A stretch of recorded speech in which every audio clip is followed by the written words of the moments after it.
Real estate donations can come with tax benefits for you and lasting value for KPFK.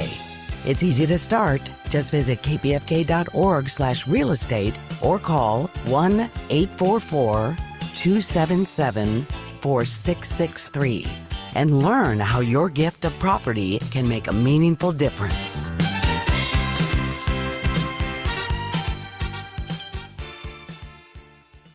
Hey, my name is Ron Roget. I'm an actor from such shows as Matlock, Stranger Things, Power Rangers, and maybe a few more. You are listening to KPFK 90.7 FM, Los Angeles.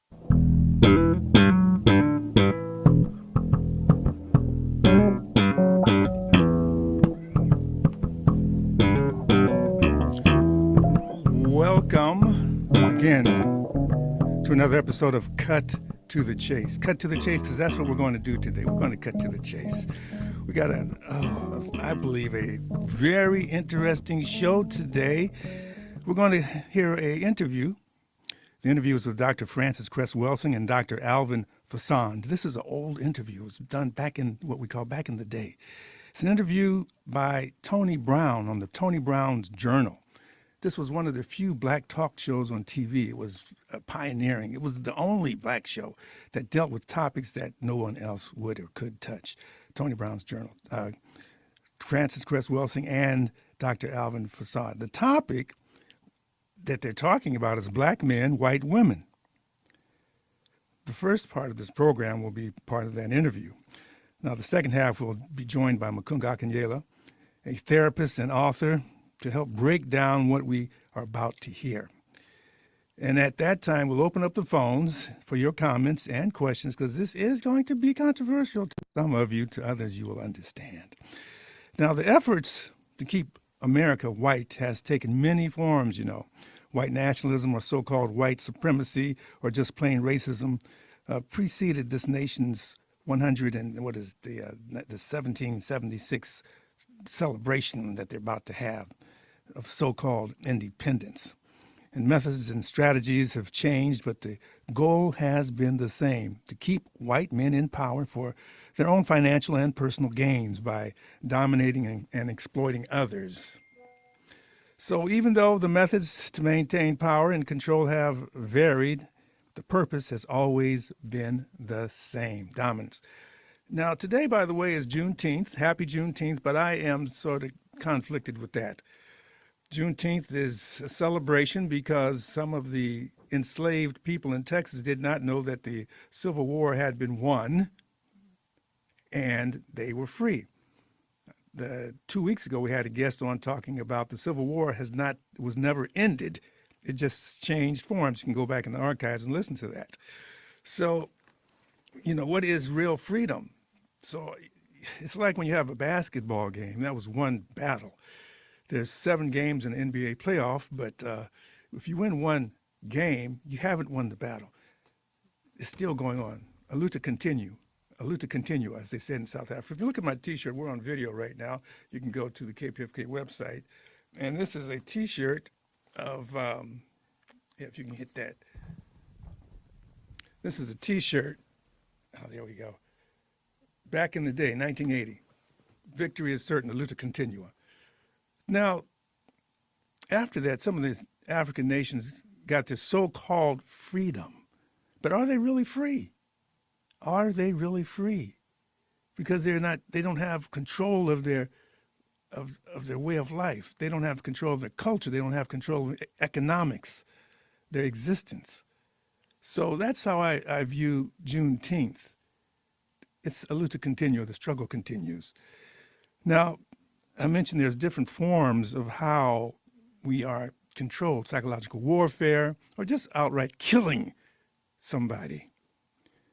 As you recall last week, we had Omali Yeshitele on the program. He has a program, the Uhuru movement and the Black Socialist.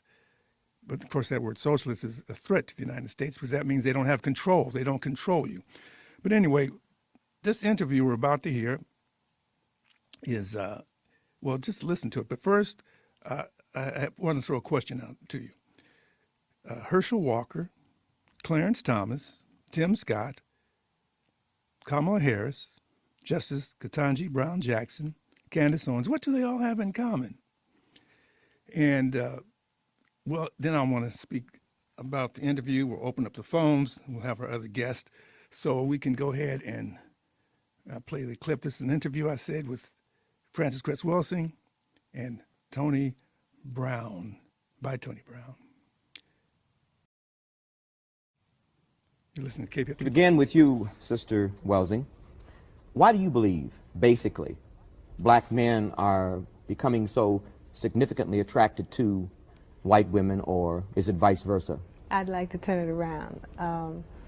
I think, first of all, that white women are seeking black men first. Black men some are attracted to white women, and I don't think that we can understand this phenomena unless we understand really what is the larger dynamic that is occurring not only in this society but in the world at large. And the way that I look at that phenomena is that number one, we are living within the context of a system of white supremacy, which is my definition of racism. Racism is a worldwide system of white supremacy, domination, and control.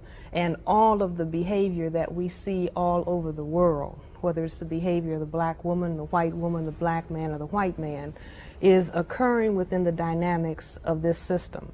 And we can understand what is happening as far as the white woman, black man relationship and why that is on the increase, I think, if we understand the need for the system to remain intact. But Frances, you Okay. don't think that the black man has a special attraction toward the white woman? Oh, in yes, he America? does. Yes, he does. Why is Because that? Well, he has been programmed historically to feel that, first of all, this is the woman who is the woman in the world, and this is a thing that has been denied him, in terms of, let's say, male-female relations or sexual partners. The black man, at least in this area of the world, has been told historically, you cannot touch this woman. And so at that level of social dynamic programming, yes, the black man has always felt, well, this is the one thing that I have been denied in this society. And so many black men, I think, at one level, they are moving towards white women as white women move. White women are the major aggressors in this situation. But the black man is playing his role because he says, well, this is a thing that I've been denied. This is the thing that is going to be the great equalizer. I think, though, that the need has sort of been exaggerated, because if we look at those statistics you just mentioned, actually in the past decade, even with the increase, there's only about 43,000 black man, white woman marriages. That's a very, very tiny percentage. That means about 2% of black men are married to white women. Mm-hmm. Now, if we had accepted the propaganda, that is the white propaganda, that all black men desire a white woman and they want to marry your daughter, you would expect the incidence of the marriages to really be increasing at a much greater rate. I was going to ask, does it mean that that the fact that if we accept the fact that black men do feel that white women are preferable to black women, are we saying that their behavior in the context of standard behavior is normal or abnormal? Well, I don't like to use those terms. I would prefer to understand the phenomena. For example, if we start labeling behavior, like, for example, homosexuals don't like to be called pathological, for one thing. And I think that it is more useful if we say, well, let us try to understand the phenomena of homosexuality, as opposed to saying, well, now that's sick, and then people get turned off and they don't spend time trying to understand the dynamic. In the same way, I don't want to look at the phenomena of, cross-color sexual mating or marriage or whatever. And in terms of pathology, I would rather say, well, let's try to understand what actually is going on. But you call the white woman the aggressor. I say that she is aggressive because we live in the context of a white supremacy society in which white people are the dominant group. They are the people who control the power. We are the oppressed people. We are the people who are victims of that system. Just like, in terms of history, it was just a short 2 months ago in terms of the whole historical span that black men were being lynched for looking at a picture of a white woman. Do you see? And now we are told, well, now everything is opened up. Well, I want to understand, well, why is it that everything is opened up? I think everything is opened up since black men started talking about black power. You see, when black men start talking about black power, then that says, well, all right, maybe there will be a challenge to the system of white supremacy domination, not only in this area of the world, but all over the world. So the white supremacy system says, all right, well, now what do we do to, you know, get these people back in control? And what do we do to get them back in check? That is the black man. Well, we'll lay our ace trump card on them, which is a white woman. In other words, you see, which brings the I black think man then back within the context that the white supremacy system is going to work for you. See, we've denied you this, now you have it. But on close examination, in spite of all of the black-white marriages, the black-white sex that has occurred throughout history, in the last 500 years, there has been no serious tampering with the maintenance of white supremacy, certainly not through the bedroom activity. Do you see what I'm saying? But in other words, it throws people off balance. So in other words, the white woman is still, I think, in a position of psychological dominance. Right. And insofar as she is, that's a form of white supremacy, and that the black men are frequently responding to her dominant position, the fact that she is considered a superior status object in a society. But getting back to this point, well, let me ask a question before you move to ahead. that. Then if we accept that, are we saying that the black men who marry white women are asking for dominance from a female? no, the black men who are married by white women. But No, the trend you continually... No, I think that they're looking for status.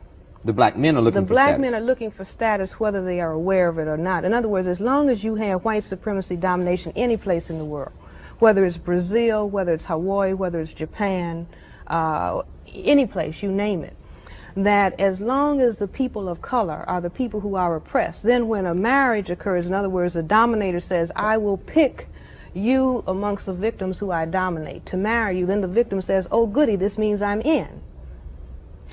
Well, that's true, but if I can ask this question. Okay.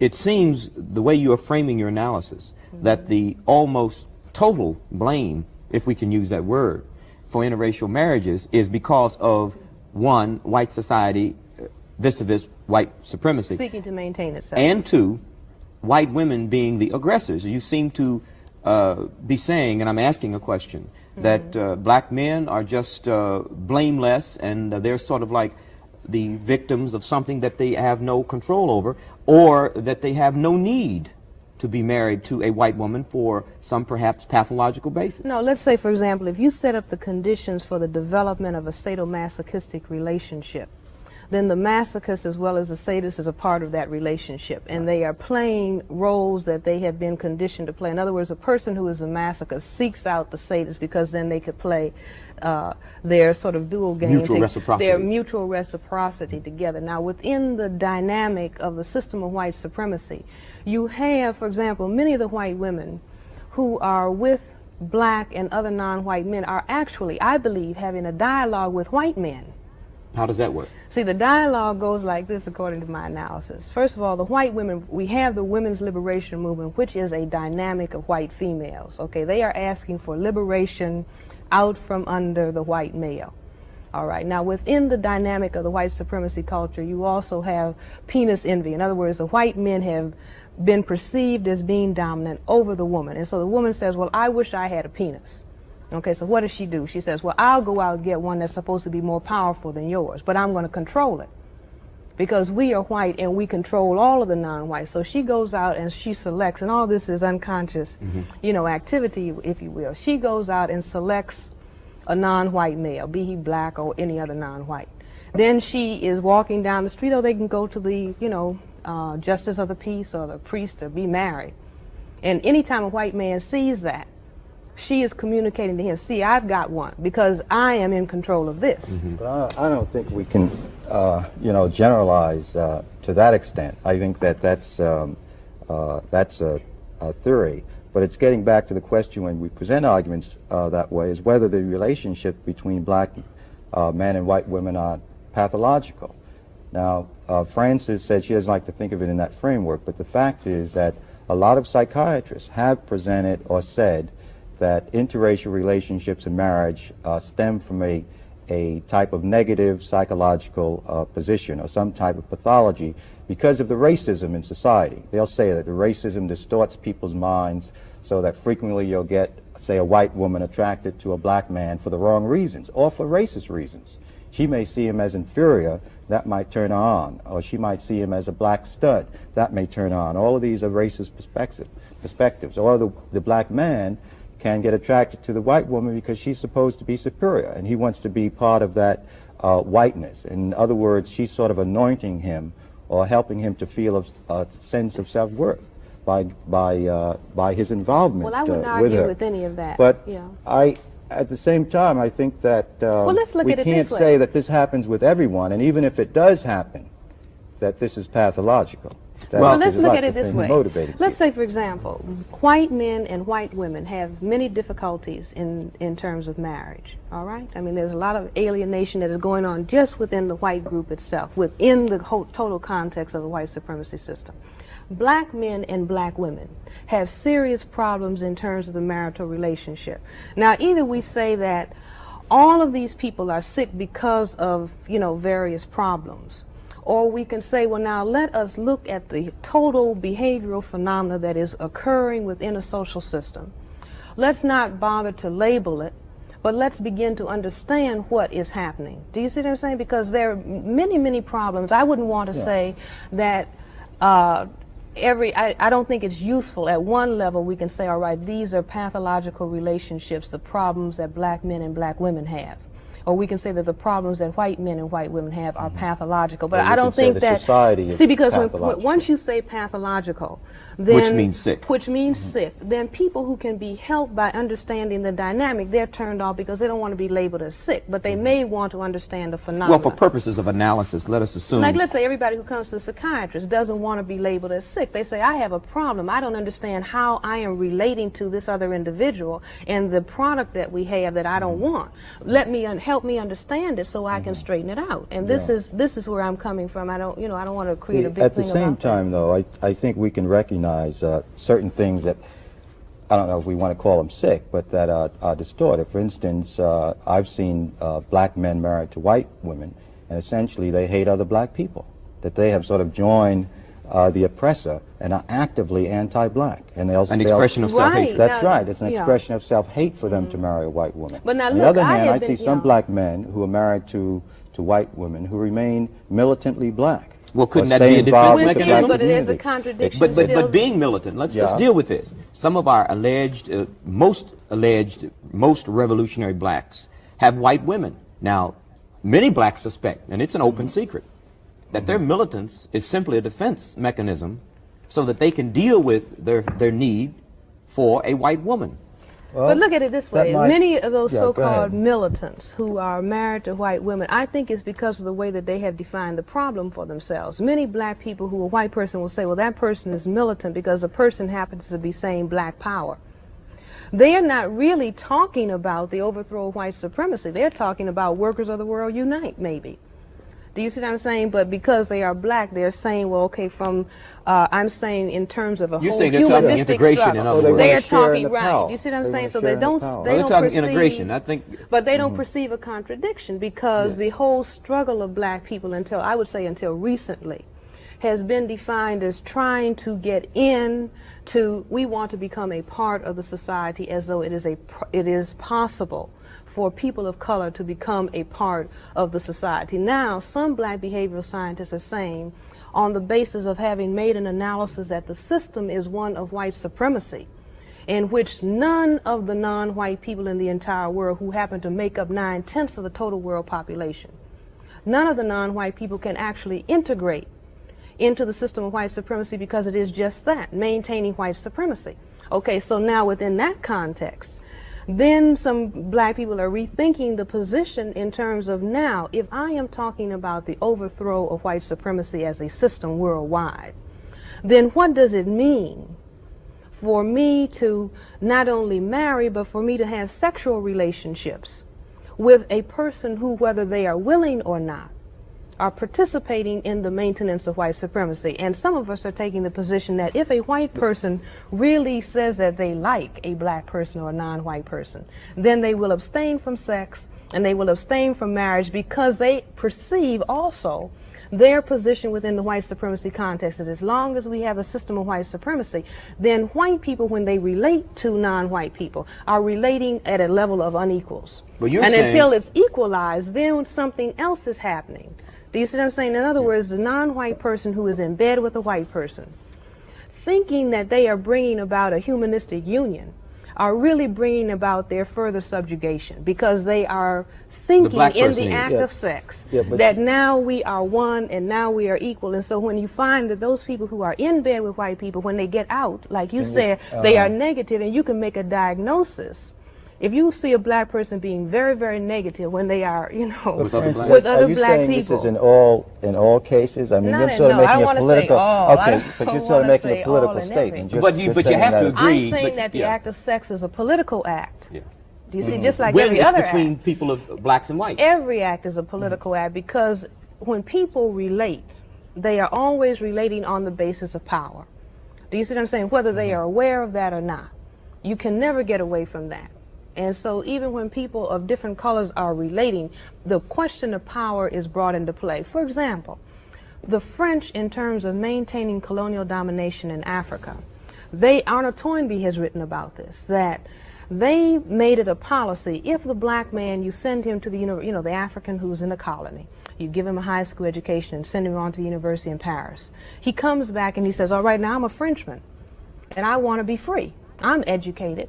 I know as much as a colonizer. I want to be free. That you can cool him out by giving him a white woman.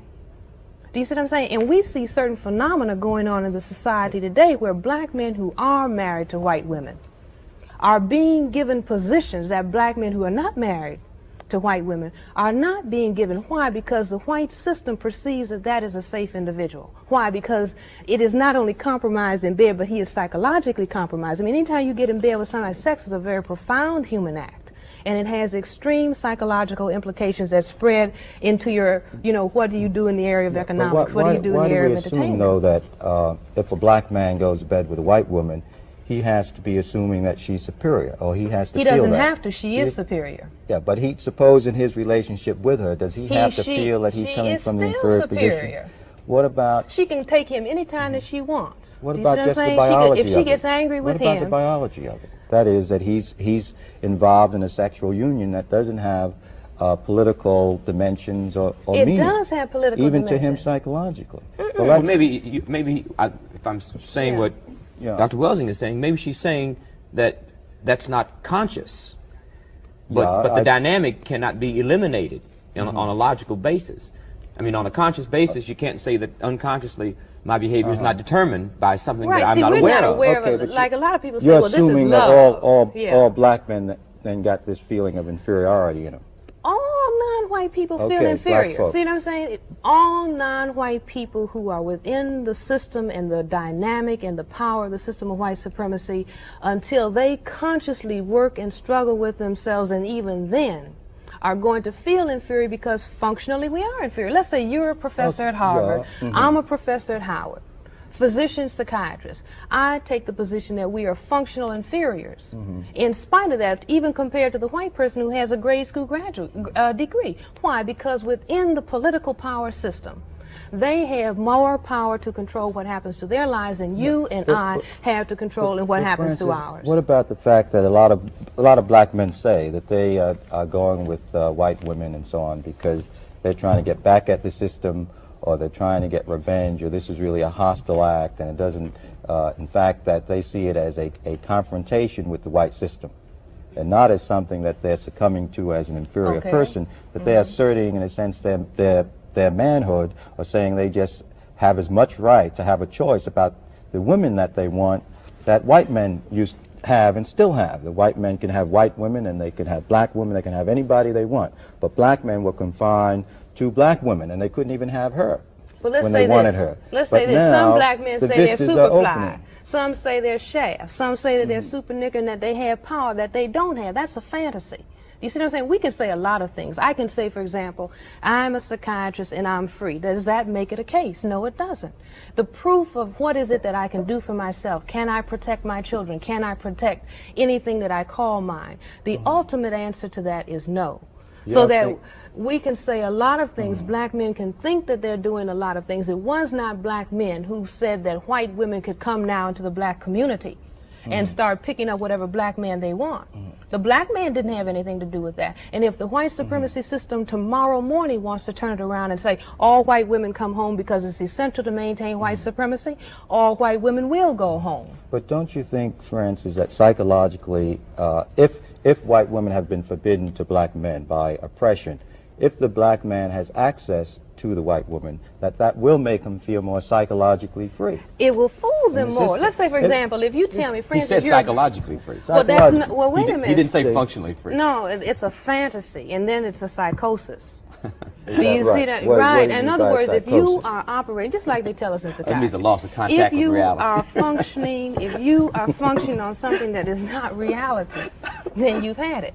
Well, okay? Now, but this is something that the white supremacy system understands. You see what I'm saying? They understand. Well, now we programmed these victims to feel that if they get a white woman, they will have it. Like a black cat told me who was graduating from graduate school at Harvard, that marrying a white woman was a part of the Harvard degree. In other words, I'm really in.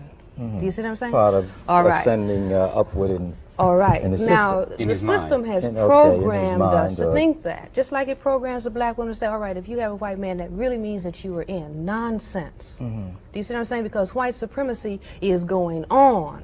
And white supremacy will go on and victimize your children and your offspring is irrespective of what you were doing in your bedroom That's activity. true. And the white supremacy system further would like the non-white and the black man to think that his phallus or his penis, if you will, is equal to an M16 rifle, which is what he maintains power with. But Francis, you don't think it's possible for a white woman and a black man to be involved in a relationship as individuals without all of this stuff? No more than it is for a black man and a black woman to think that they have You're got. saying all these things We are always don't know. going on. In other words, when the black man and the black woman decide that they are in love, you know, all those feelings that we call love.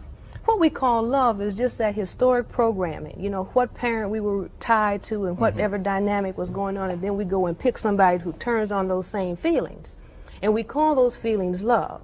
But that doesn't, just because we call it love and then glorify it, doesn't mean that we cannot understand how those feelings got programmed in that way. And so a black man and a black woman, particular people who've had particular experiences, meet on a sunny day and they say, we are in love and we want to go off and get married. As though white supremacy as a major dynamic in the world has disappeared. Oh no. But we don't have proof that most black men are programmed that way. Do we have 9/10 of the people in the world controlled by white That's supremacy? true, but we don't have proof Well, wait that a the minute. black What does that man mean? is programmed. What does that mean? That is, we don't have the statistics to validate black men all wanting to rush after white women. Wait a minute. Look at. Let's be honest. If we look at what is the dynamic that goes on in the so-called black community or more amongst black people, what is still, you know, in the quiet recesses of our thinking, what is considered as beautiful? Still light skin and still straight hair. Well, what does that mean? See, that just means that the black mother who trained her son, you know, I have a friend who says that his mother programmed him down in Oklahoma, you know, just looking out the front porch. To the girl, black girl who was light-skinned, straight-haired, there's a beautiful girl. To the black-skinned girl with the kinky hair, she wouldn't say anything. Do you see what I'm saying? So that kind of programming, this is what I'm saying, that all of this goes Gets on. involved in love. All of this is involved in love, who is a suitable choice, what kind of woman does a professional man marry. You see, you can just survey. All we have to do is look at the phenomena of the social laboratory. Yeah, that's true. And say, well, who are the people that particular people pick to marry? And we can understand that the dynamic of white supremacy is intact even when a black man and black woman are in bed. I've talked to black men who say when they're in bed with black women, they're thinking about Doris Day. Oh, really? I mean, well, see, But Dr. Busan, you must admit, that there are some this black is men nothing to be ashamed of. We have got to stop being who ashamed exclusively of don't truth. like any female who is not white. Now, I'm sure that you would have to have one constant, wouldn't you? Yeah, If a man who is black doesn't even look at a black woman and looks at nothing but white women, and then isn't that significant? I mean, Yeah, I wouldn't think, that be significant I enough to think be that, a sure, I think that's non-generalization? significant, but see, I don't know if we can relate it all as clearly to sort of political, the white supremacy. but For instance, okay. let me take it down to a personal level. Suppose something is operating like say the black man and his relationship to his black mother or to his black father, where he develops blocks against black women, and then he generalizes it all to other black women, and then he gets involved with a white woman. Now, that doesn't mean that he's necessarily indulging in any form of white supremacy necessarily. He's not That is, indulging in white supremacy. you can't assume that He's his indulging in rejection of his black mother is because she's black. He may be rejecting her for all sorts of other psychological reasons. Let's go down and look at that. Let us look and at that the white woman is just happens to be there where he See, can but this is on. very common phenomena amongst our people.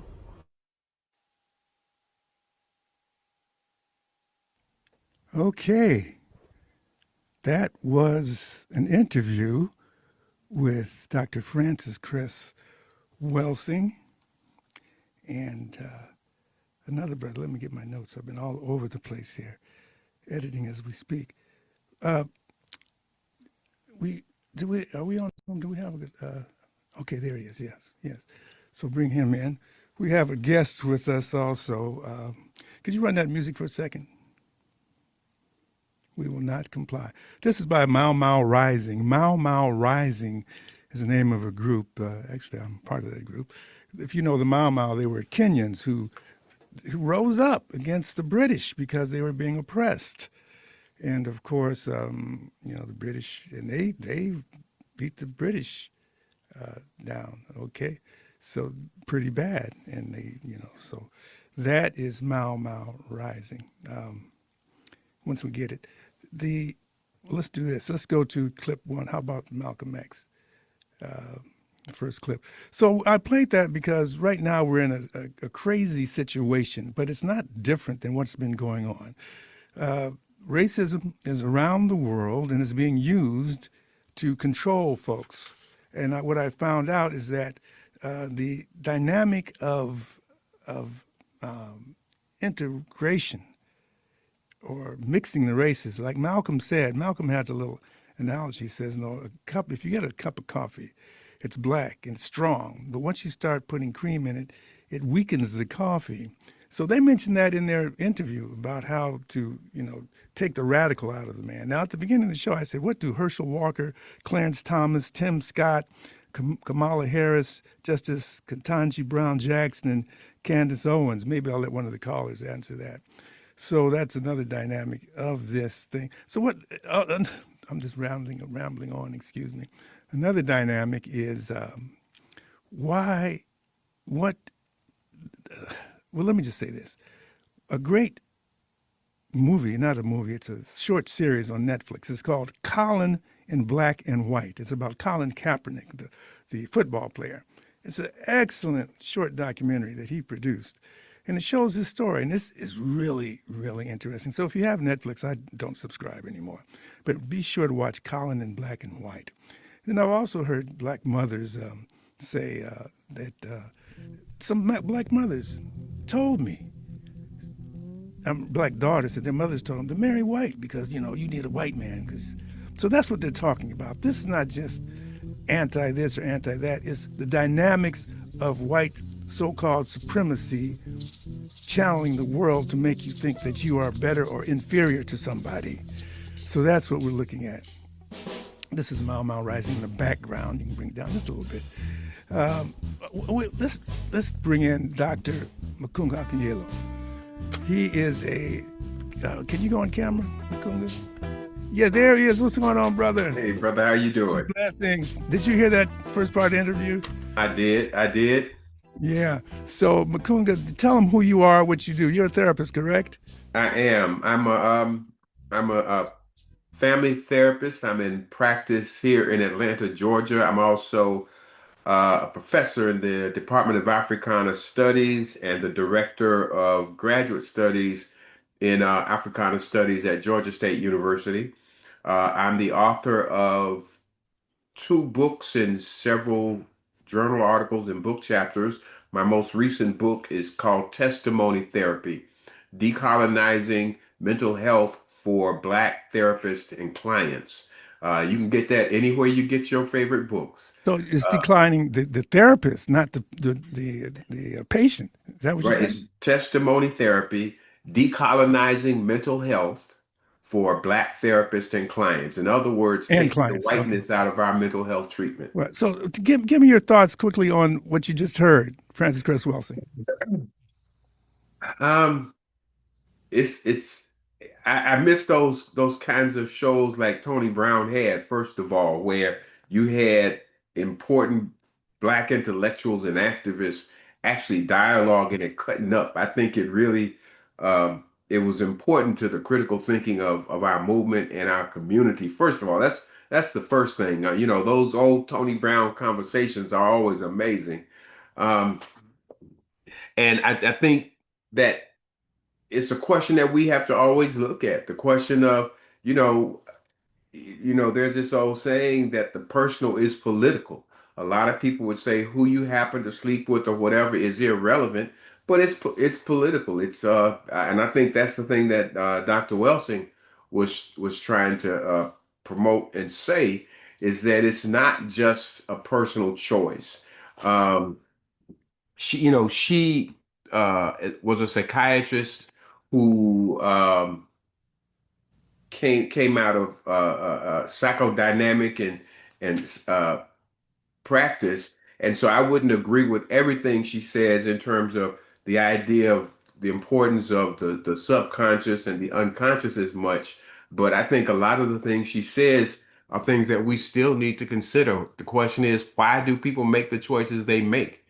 Are they just innocent choices of biology and love, or are there cultural and political motivations behind how people even make choices for their partners? Well, let me just say this. There's a lot. I think that movie that I ask people to check out, Colin in Black and White. Colin, of course, is the football player who took a knee because he was protesting Mm-hmm. peacefully police shootings of black people. Mm-hmm. And he's of mixed race.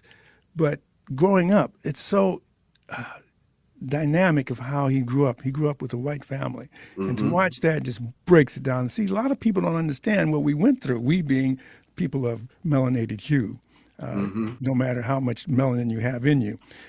Matter of fact, what happened, like I mentioned in South America, on one of these shows on Cut to the Chase, we had a person say, "Oh, especially and specifically in South America, marry." Her grandmother said, "You need to marry white, light. Don't Mm-hmm. marry dark." And there's been in the fairy tale, in the stories, everything says you are not, you are lesser. So Mm-hmm. that might go into your subconscious. As a therapist, do you think that goes into your subconscious? You are the beautiful, the ugly black duckling turns into what? The The swan. beautiful white swan. There's the cartoons. If you look at the Mm-hmm. cartoons, if you look at Tarzan, everything was, black. Matter of fact, on this program also, when we talked about the Nation of Islam and how they got their name, they say in their paper that the original Asiatic black man. They Mm-hmm. chose Asiatic because at that time Africa Mm-hmm. was bad. Oh, you African. So Mm-hmm. they that whole psychological 250 plus years Mm-hmm. of brainwashing did that to us. Go ahead, comment on that. Now, the 818-985-5735, hit option one. We have a new phone system. I'd love to hear some from some of you. Yeah, so I think at the top of this conversation, what's important to say, because I think it's a persistent myth that since most of this was around the question of black men, the vast majority of married black men marry black women. The vast majority of high earning income black men marry black women, over 83% in both cases. But Makunga, why do we? That's okay. I like those statistics, but at the same time, when you see high profile people, Mhm. like I said, what's the Herschel Walker, Clarence Thomas, Tim Scott, Kamala And Harris? once again, They all have white that spouses. was a part of what I said. It's an important thing to talk about, but the vast majority of even high profile, high earning, and I'll say black men and even fewer black women marry outside of our nation, of our people, right? So it's an important conversation, but it's important also that we don't lift this up to some crises where all Right, black right. folk are beginning to do this. Yeah. It's a particular issue. Yes, and we can be curious as to why, right? But let's not act as if this is a thing where it's destroying, for instance, our people as a whole. Well, I I don't. think it's important to keep that in mind. That's a good point, but I don't think it's a crisis to us. I think it's a crisis to the white person. Being because Frances Cress talks about the color confrontation, and what she says is the white person is not multiplying as much. So you have people like Elon Musk Hmm. saying we need to bring more white people here because we're being Hmm. outnumbered. So to them, it's a threat. To us, Hmm. I think if you look historically, I don't have any statistics that we accept interracial marriages more than white folks. They say, "Oh hell no! You've been ostracized from your family," If because they want to keep it pure. The race was Hitler. mhm. He wanted a pure Aryan race.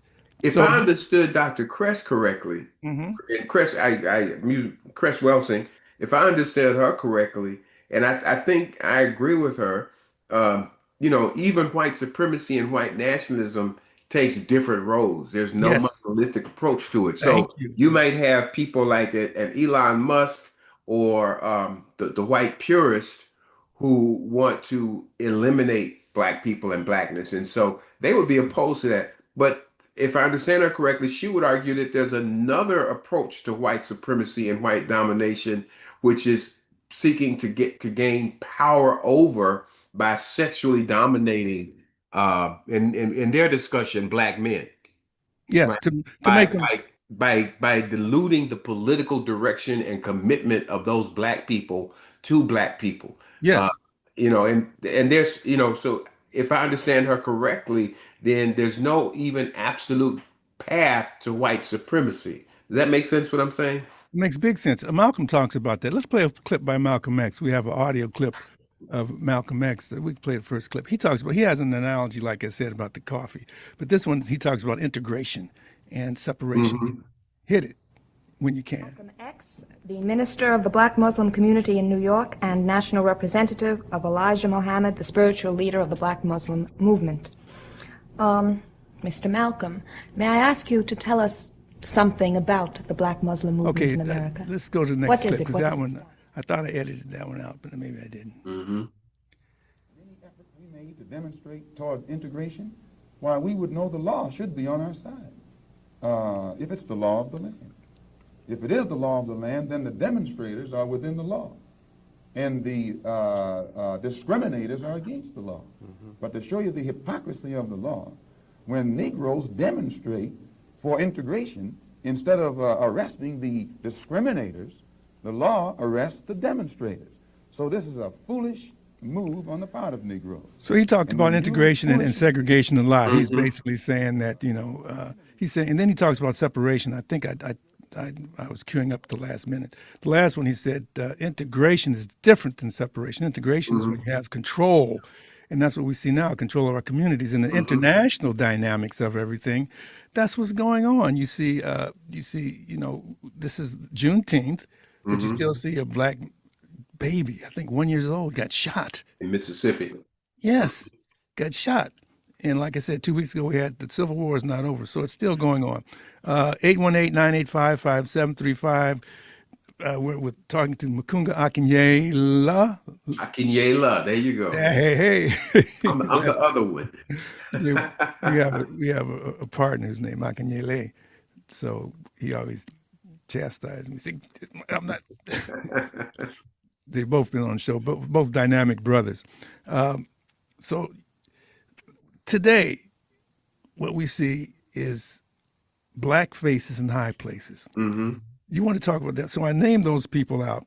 What happened was, I think it was the Democrats first. They said, let's get people, push them up there with our agenda, Hmm. and they lied. Like, for instance, I'm going to say who lied. Of course, they pulled out Herschel Walker, of all people, to run for a seat in Georgia. Hmm. Of course, Clarence Thomas, who I think you would call that self-hatred. Tim Scott all have white spouses. Kamala Harris, and they lie. Kamala Harris said, "Oh, we're fighting hard to get a ceasefire in Iran. All you got to do is stop the money." So they're lying, just like Trump is lying right now. They're lying because they want money and power and to keep that white supremacist status in power. Justice Ketanji Brown Jackson, I have nothing negative to say about her. She's doing the right thing. And Candace Owens, oh my God. She said she got into the thing. I'd be afraid if I got on the plane as a black pilot because they might not be qualified. Speak on these high. I think, but I think it would be dangerous though to conflate the issue of those people having white partners to their politics.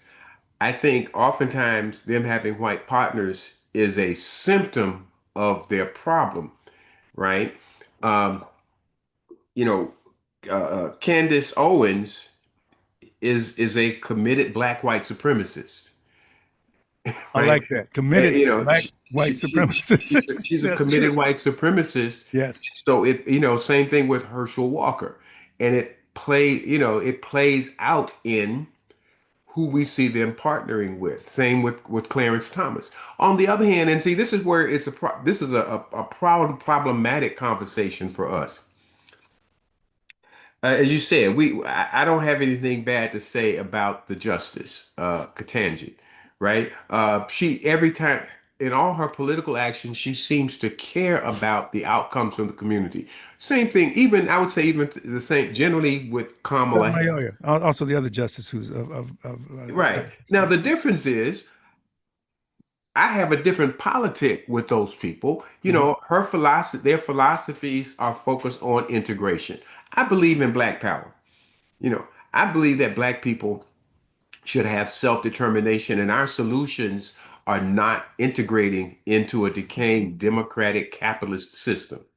All right. But that's different than those committed white supremacists. It gets even more complicated. A lot of my work is grounded in the work of Frantz Fanon, who I think was probably the most revolutionary person of the 20th century.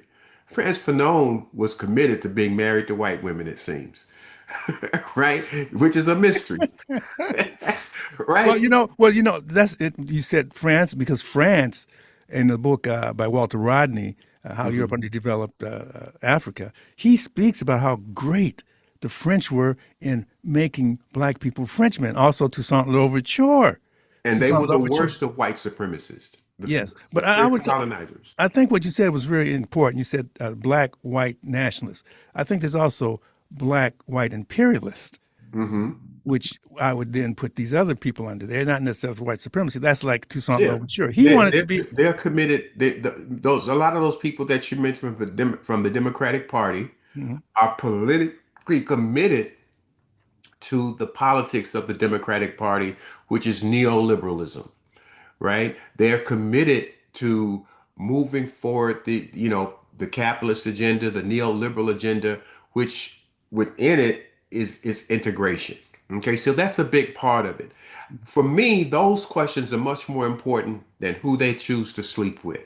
I think who they choose to sleep with in many ways may be a symptom of their political direction, but that's not the most significant thing because, as I said, the vast majority of black people, even black people with money or power, don't choose to have white partners.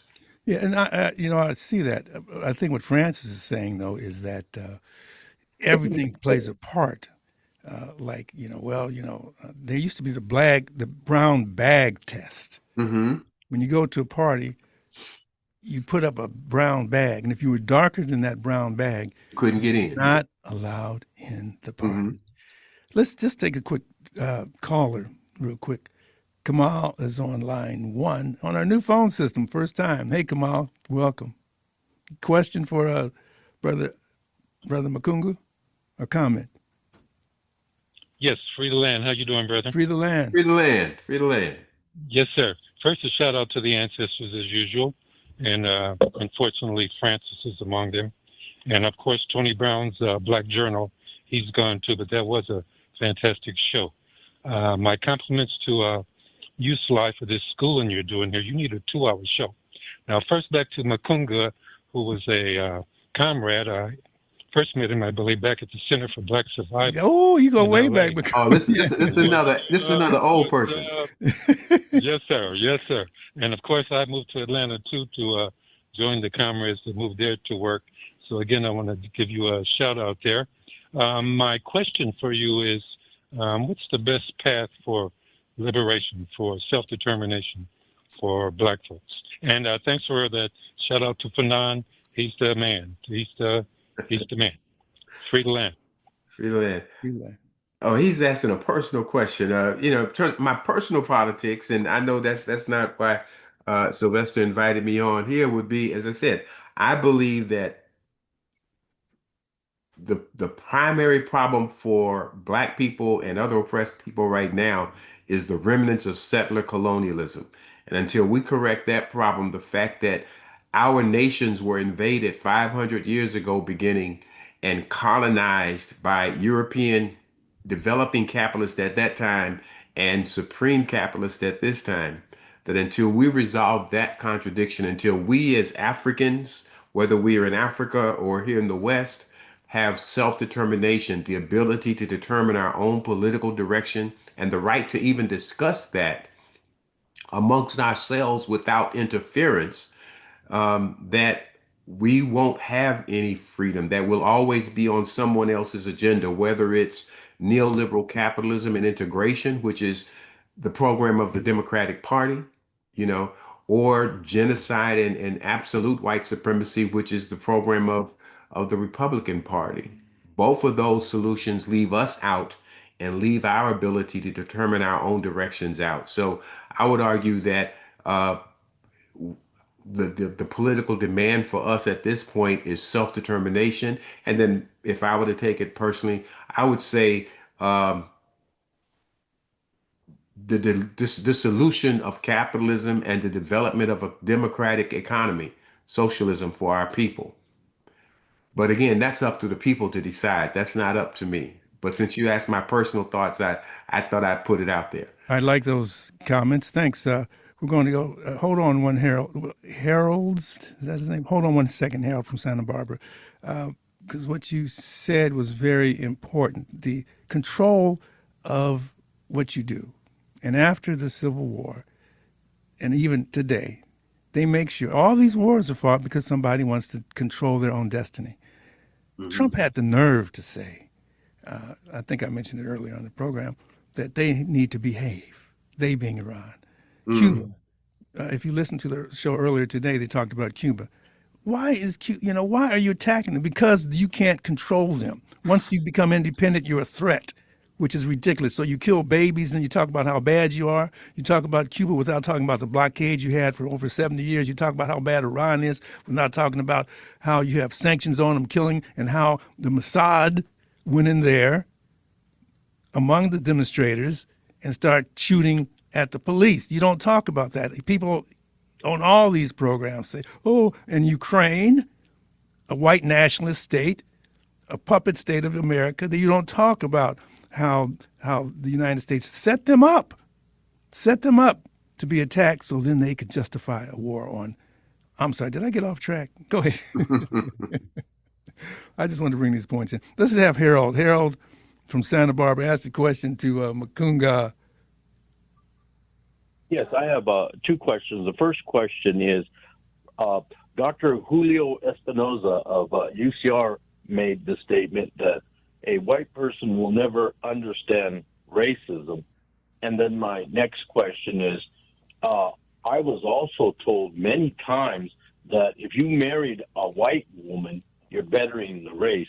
Well, I'm Chicano, but I'm a light-complected Chicano. But more importantly, I'm glad you all mentioned about age because I have to join your club, and I do miss that show. Hey, Harold, that's important because, see, the same thing is going on in the Latino community. When I was in Cuba, we had a whole seminar on racism. But the difference was they were trying to solve the problem. They understood. And it was more to me like colorism. the lighter you were, the better you were, Mary Light, because that's how we were brainwashed. But anyway, go ahead and answer his question, Makunga. Brother, can you ask again? If you had a question, can you ask again? Yeah, it was somewhat. Yes. From Dr. Julio Espinosa made the statement that white people will never understand racism. I can appreciate that. I mean, how can, when you're outside of a system and when you're benefiting from it, how can you ultimately understand the impact that it's having on the people that it's targeted against? At the same time, we know that I say, we have people in the spirit of John Brown and Marilyn Buck Yes. who, even if they don't Tim say Weiss, it, contemporary. right, who are willing to take the leadership of we colonized people and to support our struggle. So that becomes important. And I think, again, I think that that's the distinction. Even conversations like this, I think that following the best traditions of our revolutionary peoples from our colonized nations, that we not fall into the trap that our oppressors have created of reducing ourselves to having only a racialized analysis, right? As opposed to a national analysis, and that it's not just about somebody's biology, which makes them good or bad. It's their social context and their social condition, if that makes sense what I'm saying. It does perfectly, and that's what he was mentioning was in his class of race and racism, he was making it very clear. He said white person, but though that does not determine your outlook or your analysis of a situation. So your examples are perfect for that, and that's what he was trying to explain to us is you have to think, what's the comment? You have to think outside the box. This would be back in 69, 70. Okay. And, I love your question. And there are some white people who get it. Most don't. But there are a few. When Steve Biko had his revolutionary, Steve Biko, of course, South African, who were fighting against apartheid, he said white folks could support us, but they can't be in our movement. And there's a lot of white supporters who get it, but most don't because they want that white privilege. And also that goes with black people. They don't want anything to change because they're comfortable. I always say that on this program. Well, I'm comfortable. What y'all doing? I got my 2-car garage, 3.2 kids, job with benefits. I'm good. Elaine in Los Angeles. Hello, how are you? Hello? Hi, you're on the air. Cut to the chase. Oh, great. This is Elaine. I just wanted to comment that I think the biggest problem we have is that we don't know who we are. Yes. Yes. We come from a people that had sunshine, rain, vegetation, animal life. And so they didn't need a whole lot and continue to develop on a spiritual level. Whereas people from the ice, the cold, and very few things to consume, they became a warring people. And they understand when children are born, those children who are of African descent are stronger. Okay, wrap it. Unfortunately, we're running out of time, so wrap it up so he can comment, and I'll make my last comments. Go ahead. Y'all have to call in earlier. Y'all have to call in earlier. Y'all wait till the last minute to call in. Go ahead. But absolutely, I think it's important that we know ourselves. In fact, we mentioned earlier in my latest book, Testimony Therapy, Decolonizing Mental Health for Black Therapists and Clients, I've got a whole chapter committed to the thing of knowing yourself and really connecting with yourself. So I appreciate what you're saying, sister. And of course, that's trying to be railroaded. I'm not African, I'm indigenous. Indigenous to who? Indigenous to what? But if you look at Van Sertima's work, they came before Columbus. We sailed everywhere. So yes, we were here in the Americas. But then when they started, it was religious intolerance. But that sort of morphed to racial intolerance because it was easier to identify your enemy if he has darker skin. And you could read that in Dr. Gerald Horne's books. wrap it up for us, man. We're basically out of time. Well, first of all, Sylvester, thanks for inviting me on. It's always good to get a reconnection to my old hometown, LA, in California, from way down here in the Neo Confederacy in Georgia. But again, I think that again, this is an important conversation. I think that we need to revive those great intellectual conversations in the way they used to be done with people like Tony Brown, where we talk about these important issues. I think it's also important for us not to mistake the symptom, which might be people 10 choosing seconds, man. Wrap it up. partners they have to not. And again, go out and find that book, Testimony Therapy, Decolonizing Mental Health for Black Therapists and Clients, if you want to know more about what I'm thinking these days. All right, this is Cut to the Chase. My name is Sylvester Rivers. We might continue this next week with the second half of that interview. I'll think about it. See you. Excellent.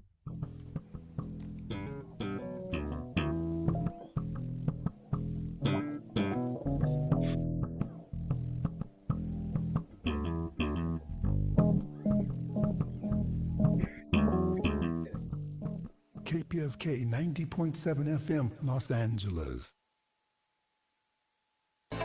Trump wrecks the economy with war.